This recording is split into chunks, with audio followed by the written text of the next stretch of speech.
Assalamualaikum warahmatullahi wabarakatuh. Selamat siang teman-teman.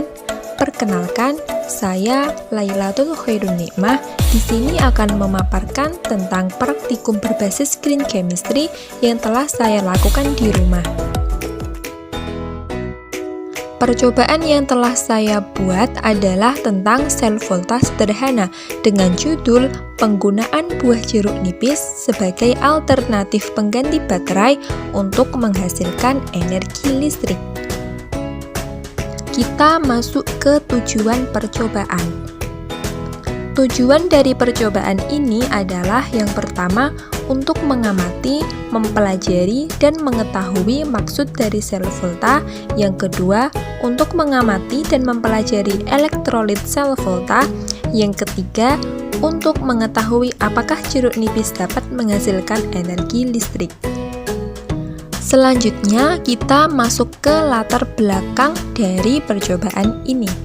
Dalam kehidupan sehari-hari, kita tidak bisa lepas dari reaksi kimia, karena melalui reaksi kimia itulah dapat dilakukan pemurnian atau hal semacamnya.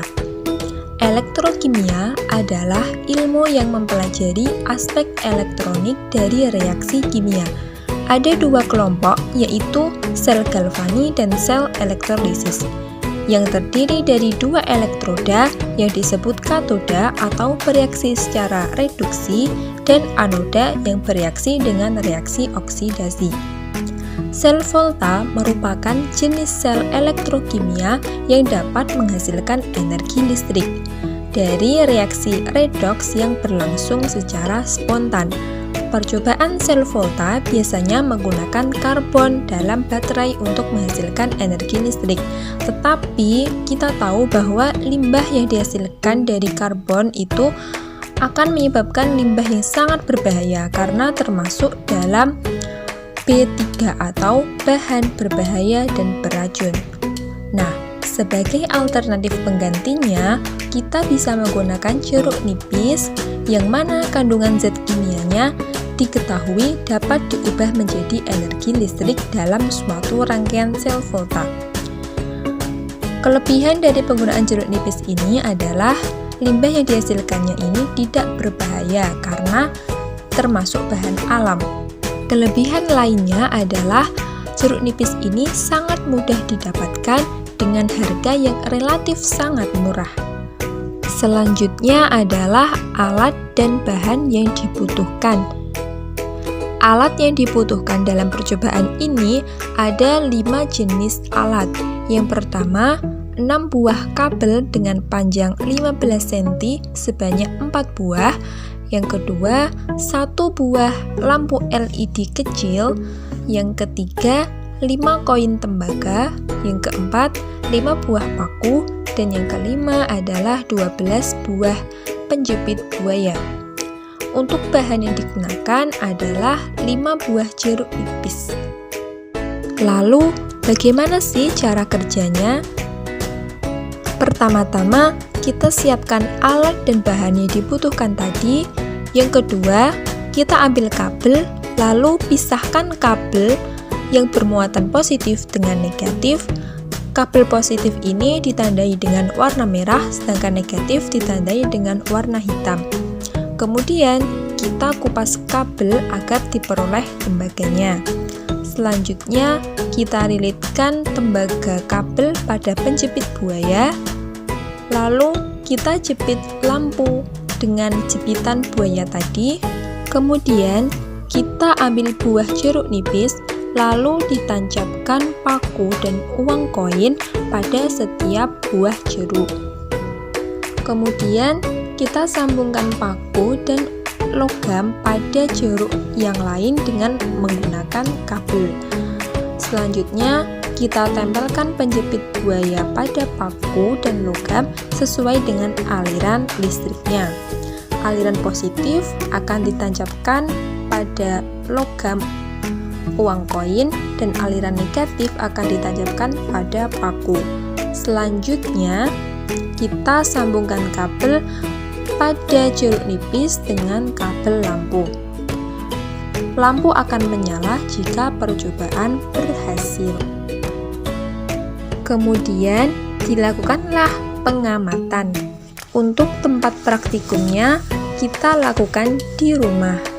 Dengan tanggal pelaksanaannya adalah pada tanggal 8 dan tanggal 10 Oktober 2020. Waktunya dilakukan pada malam hari, yaitu pukul 8 malam hingga setengah 11 malam. Adapun hasil percobaan didapatkan pada percobaan pertama tidak ada nyala lampu. Percobaan kedua pun sama, akan tetapi dengan inisiatif ditambah dengan bantuan batu baterai, nyala lampu menyala. Untuk link videonya dapat dilihat pada link berikut. Selanjutnya kita masuk pada pembahasan. Pada percobaan pertama, lampu belum berhasil menyala. Hal ini dimungkinkan lampu yang digunakan ini membutuhkan energi yang cukup besar untuk bisa hidup. Dan energi yang dihasilkan dari jeruk nipis saja tidak mencukupi untuk membuat lampu hidup. Pada percobaan kedua, lampu berhasil hidup. Hal ini dikarenakan adanya inisiatif penambahan energi dari bantuan batu baterai sehingga nyala lampu dapat terlihat.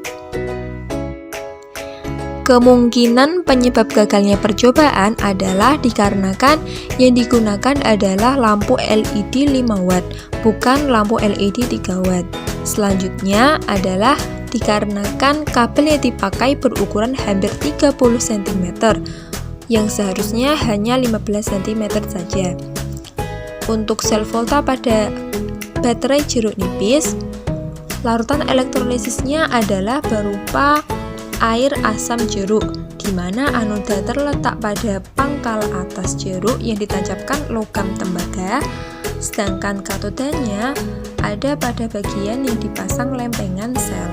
Penyebab jeruk nipis dapat menghantarkan arus listrik adalah karena jeruk nipis ini mengandung sari asam yang tinggi dan senyawa kimia seperti asam sitrat, asam amino, asam sitrun, belerang, vitamin B, vitamin C, minyak atsiri, glikosida, kalsium, fosfor, dan lain sebagainya yang masih belum diketahui.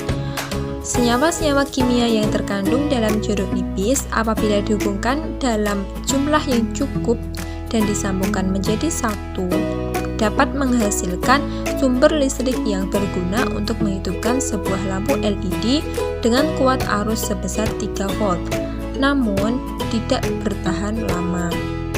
Dari pembahasan dapat ditarik kesimpulan, sel volta merupakan jenis sel elektrokimia yang dapat menghasilkan energi listrik dari reaksi redoks yang berlangsung secara spontan. Dalam percobaan ini digunakan jeruk nipis untuk percobaan sel volta sederhana. Kemudian secara umum sel volta tersusun atas anoda, katoda, elektrolit, rangkaian luar, dan jembatan garam. Kemudian jeruk nipis dapat mengalirkan arus listrik karena mengandung sari asam yang sangat tinggi dan senyawa kimia seperti asam sitrat, asam amino, asam sitrun, belerang, vitamin B, vitamin C, minyak atsiri, glikosida, kalsium, fosfor, dan lain-lain. Kandungan zat kimia tersebut dapat diubah menjadi energi listrik dalam suatu rangkaian sel volta.